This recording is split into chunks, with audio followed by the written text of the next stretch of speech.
Marc-Étienne, on dit souvent que le prothésiste est à la fois un artisan et un artiste. A-t-il été facile pour vous de vous adapter aux nouvelles technologies? Écoutez, ça a été un vrai challenge au départ, une belle aventure, à la fois humaine et technologique. Ça fait aujourd'hui 7 ans que nous avons opté pour cette aventure technologique au niveau du laboratoire, et c'est aujourd'hui quelque chose qui fait partie de notre quotidien. Je pense réellement que tout à chacun peut parvenir à s'entourer de tels outils. Ces technologies finalement ne requièrent pas un niveau d'ingénieur informatique, mais simplement d'avoir un esprit ouvert à des logiciels suffisamment didactiques. C'est du pas à pas, c'est du geste, on va dire, guidé, et c'est tout à fait accessible. Donc oui, je dirais oui, l'adaptation a été relativement facile, et l'ouverture d'esprit vers ce type de technologie aussi. L'évolution de notre métier ne doit pas négliger des notions comme l'amélioration de nos conditions de travail, d'hygiène, de sécurité. Ces solutions entre guillemets propres de clavier-souris participent à l'ergonomie du travail aujourd'hui.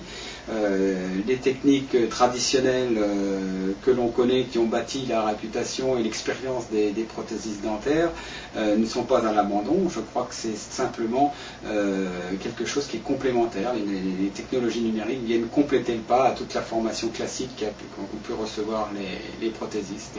Puis vous savez, je crois qu'il ne faut pas nier que le monde dentaire est aujourd'hui en pleine mutation vers ces technologies futuristes, et je crois que tout à chacun est capable de trouver une solution à la fois adaptée à son besoin, son envie et bien sûr son budget.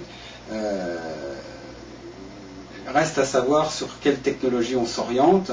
Aujourd'hui, on a de la performance en termes de logiciel, de la performance en termes d'usinage, et puis on a aussi des solutions de prototypage rapide qui nous arrivent, et je crois que l'une et l'autre de ces technologies peut prendre sa place dans un laboratoire moderne. La créativité du prothésiste et du céramiste notamment n'est pas du tout affectée par ces technologies-là, puisque finalement elles lui offrent un nouveau support qui lui permettent de travailler avec des nouveaux matériaux cosmétiques de recouvrement.